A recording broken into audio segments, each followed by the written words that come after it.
Okay. Ready? Okay. Introduce yourself, please. Hi, my name is Ron Christie. I'm the CEO of Christie Strategies, a consulting and strategic advocacy firm in Washington, D.C.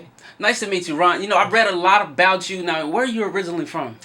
Believe it or not, I'm from the San Francisco Bay Area. I'm Okay. from Palo Alto, California. I'm a sort of a transplant to the East Coast. What was it like growing up in California? Awesome. I miss Really? California so much. Great people, great weather, great food. I have most of my friends back at home, and they're like, "What are you doing on the East Coast?" And I say, "I don't know. I wonder that." You know, I read a little bit about you. Now, you used to work for the Bush administration, from what I understand. Is it directly under Dick Cheney? What was your actual position? Both, actually. I was the Deputy Domestic Policy Advisor to the Vice President for about a year and a couple of months, and then I switched over and became a Special Assistant to President George W. Bush. So I was one of the guys who was lucky enough to have worked for both of them. Okay, now, you know, I went to the White House in 2003, and I actually met Dick Cheney. I won the I won the Ellis J. Bonner Community Service Award. I didn't see you there. I didn't see a lot of brothers there. What was it like being an African American working in the White House? It was pretty cool, I have to say. I had a very good mentorship with the folks that a lot of people have heard from. Colin Powell, of course, Secretary of State in the first term. Dr. Condoleezza Rice, Condi, who was my big sister.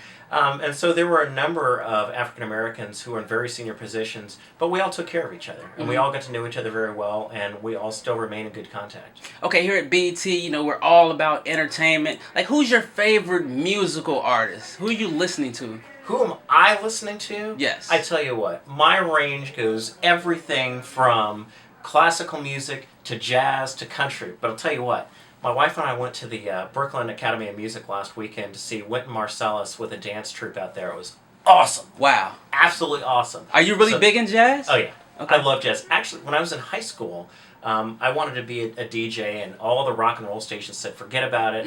And this one jazz station that no one ever heard of said, sure, we'll take a shot on you. And so I love all the old big band jazz artists going back to the Dorsey Brothers, Benny Goodman, Glenn Miller, all the way up through the Herbie Hancocks in the modern era. So if you want to say what's my genre, I love jazz. Everybody, like, I know I may look hip-hop, but I really love jazz. Like, I kind of got that old school feel about it. Now, let me ask you this. Do you know about the Nicki Minaj and Mariah Carey feud? Have you been hearing about this? No, but well, yes and no.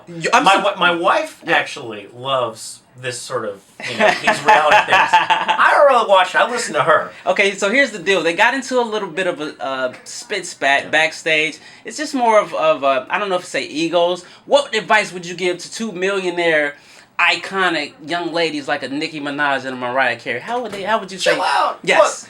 Look, Mariah Carey, as you know, has sold more and had more singles than anybody else other than the Beatles. So if I'm someone who's going to go up against her, I'd kind of think quietly about that until I look at the scoreboard and go, till I got her kind of track record, I'm going to mellow out a little bit. But chill out. You guys are rich, you're young, you're attractive, you got the whole world by your, it's your world, it's your oyster. Well said. You are a genius. Just chill, right? That's ultimately what it boils down to. Just relax. Now, as a strategic consultant, if either of them or both want to hire me to help them get through their feud, I'm their guy. You're always available. You know what? Enjoy the show, and please come back again. Thank you. I look forward to it. Bye-bye.